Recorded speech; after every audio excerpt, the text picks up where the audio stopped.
What is going on, family? It's your favorite uncle cousin Tyrone Gregory here, just out for a nice stroll today because I decided to walk to work. You know, I think about it, I should have rode a bike because man, it is hot out here, and this black shirt ain't making it no better, Lord. But like I said, there was a good reason why I decided to walk to work today, right outside of getting some exercise and getting some of that fresh air. You know what that reason is? I'm gonna tell you. Because gas prices right now is ridiculously high. But for those of you who don't have the luxury of walking to work, or you're self-employed and you don't have the luxury of using your own 2 feet to make money, and you're forced to pay these astronomical gas prices, it's important that you really understand how to account for these prices that you have to pay when it comes to these gas. And so I'm going to show you in today's video how to make sure that you're pricing everything right to include these astronomical prices that you have to pay for gas. That way, well, it's not coming out of your bottom line. So without further ado, I'm going to go ahead, get to this office, and we're going to get to it. Let's go.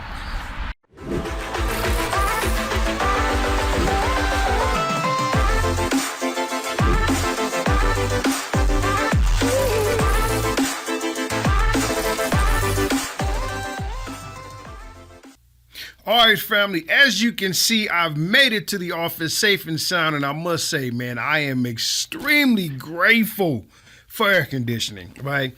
All right, so before we continue, do me a favor, make sure that you hit that subscribe button, give this video a thumbs up, and of course, hit the bell icon so you can be notified when I upload the next video.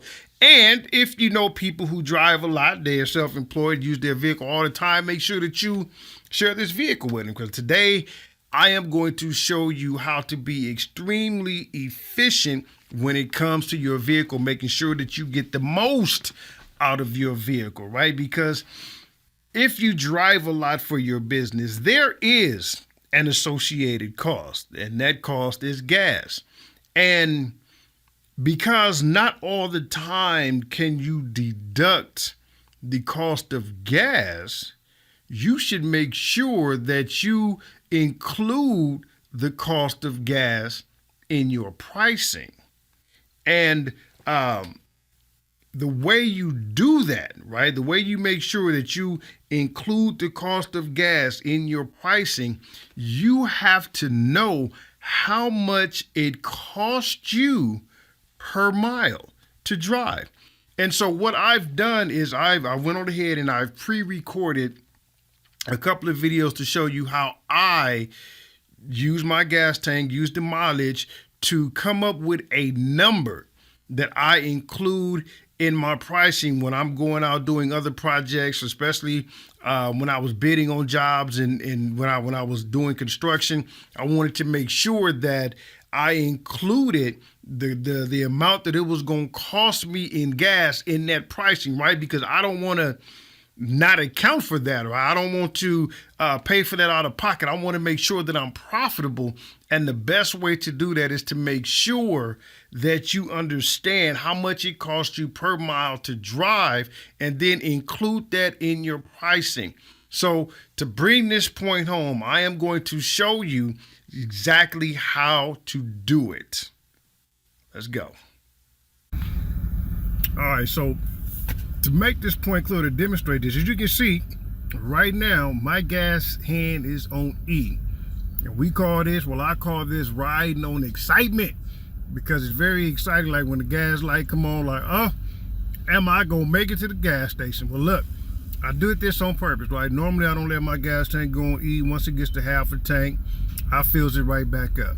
But as you can see right now, it is on E, and I am going to fill it up. So when we come back, we're going to see the gas hand is going to be on full, and I'll explain to you what to do next. But also, side note, just so you'll really get an understanding, if you really want to take this E and turn it into excitement, you can, once your gas hand, once your gas light come on, you can press this log here, right? Hold it down. If your car has one, notice it turns it to 0.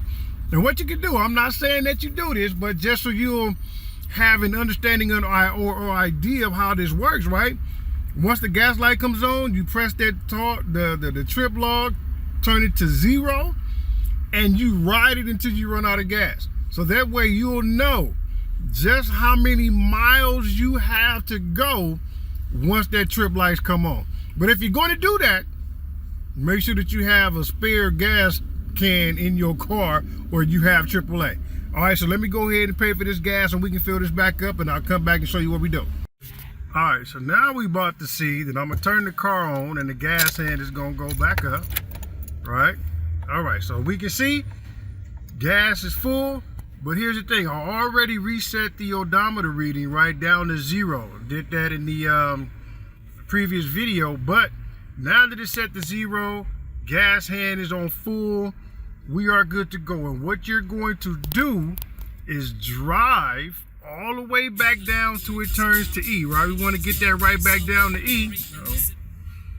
That right, so we want to get that all the way back down to E. We want to get back to excitement, and then we'll be able to determine how many miles we get on a full tank of gas. So then once we do that, we'll do some math, all right? So let's go. Alrighty, family, as you can see, we are back on empty. All right, it took about maybe a week and a half or so. I don't really do that much driving, but as you can see, the gas light has now came back on. The trip is currently at 269 miles that it took for me to drive the entire full gas tank out. So now that we have those numbers, let's see how they work. Okay, so now I'm going to show you the easiest formula ever to get the most out of these high gas prices so that you can keep your bottom line, which is your profits, in good condition. And to make this work, there are 4 numbers that we're going to need. And those numbers are the total number of gallons needed to fill the tank. That's going to be the first number you need. And in my example, in my case, the number was 24. Then you're going to need the total number of miles driven on a full tank of gas, right? Remember in the video, I went down to empty, then filled it back up. And that's when I reset the odometer reading so I can see when I go back down to empty again, what is that number? And for me, that number was 269. Then the next number we're going to need is the total price per gallon per gas, right? So in my area, at the time of this video, the lowest price was at $3.70. Now, keep in mind, these are a lot of round numbers, and that's because I did round up on some, round down on others. I like to deal with whole numbers, right? Like decimals is cool. It's a lot more accurate. If you're a decimal kind of person and you want to keep the decimals in there and you don't want to do any rounding, that's perfectly fine. I'm still going to show you how the math works. You can do it with decimals or without. Me, I like to round up and I like to round down. So that's why my numbers are even. And then finally, the last number we're going to need to know is the total number of miles driven.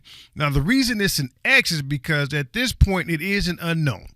This number is going to be representative of the number of miles needed for a particular project, right? Because every project is going to require different distances. Not every project is going to be the same distance. Therefore, the miles are not going to be the same for each project. So this is going to be the variable number, but we're still going to have to do so. So it's always good to get as much detail as possible for any project that you're going to take on, including the location, so you can make sure that your pricing includes the cost of gas that it's going to cost, which is why we're talking about this simple formula here.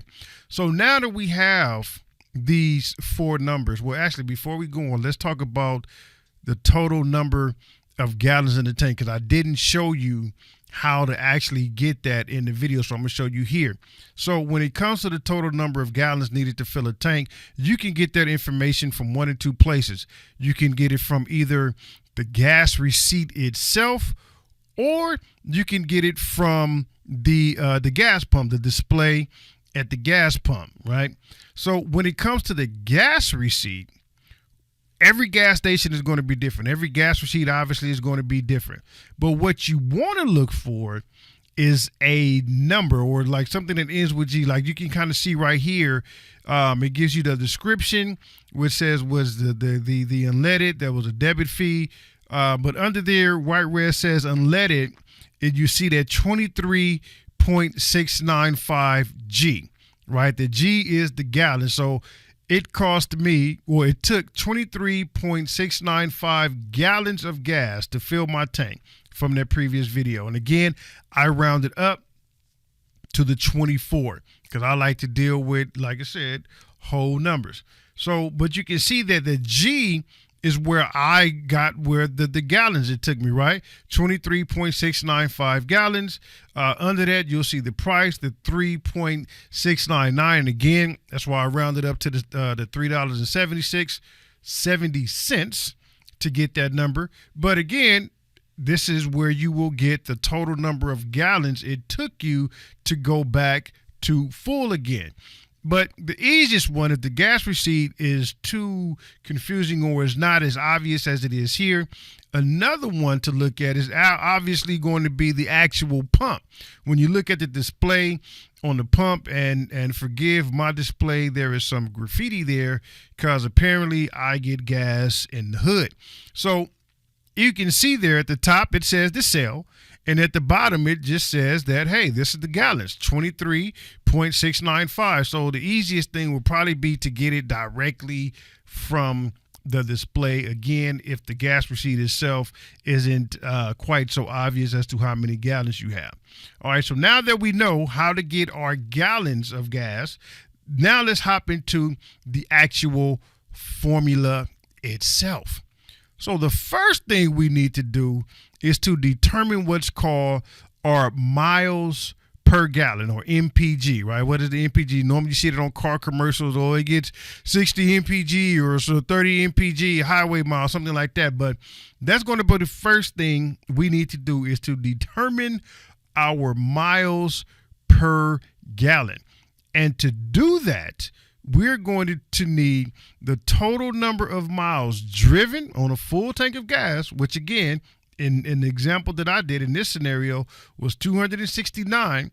And then you're going to need the total number of gallons needed to fill the tank. And again, in my example, the number was 24. So we take those two numbers and we're going to divide them, right? We're going to divide the total number of miles driven on a full tank of gas by the total number of gallons needed to fill the tank. And again, very simple math. And then when we do it, this is what we get.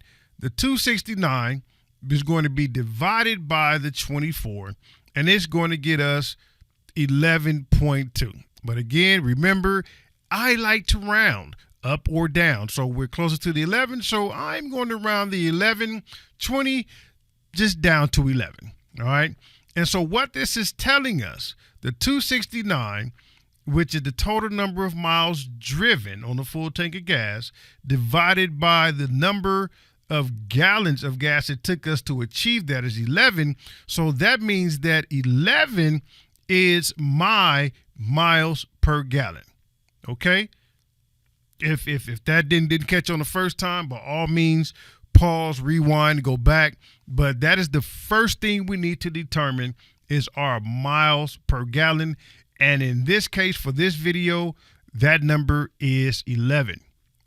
Next thing we need to determine is the total miles needed for the project. Here is where we're going to not solve for X, but we're going to say X equals whatever it is, right? So whatever the project miles call for, that's what we're going to say here.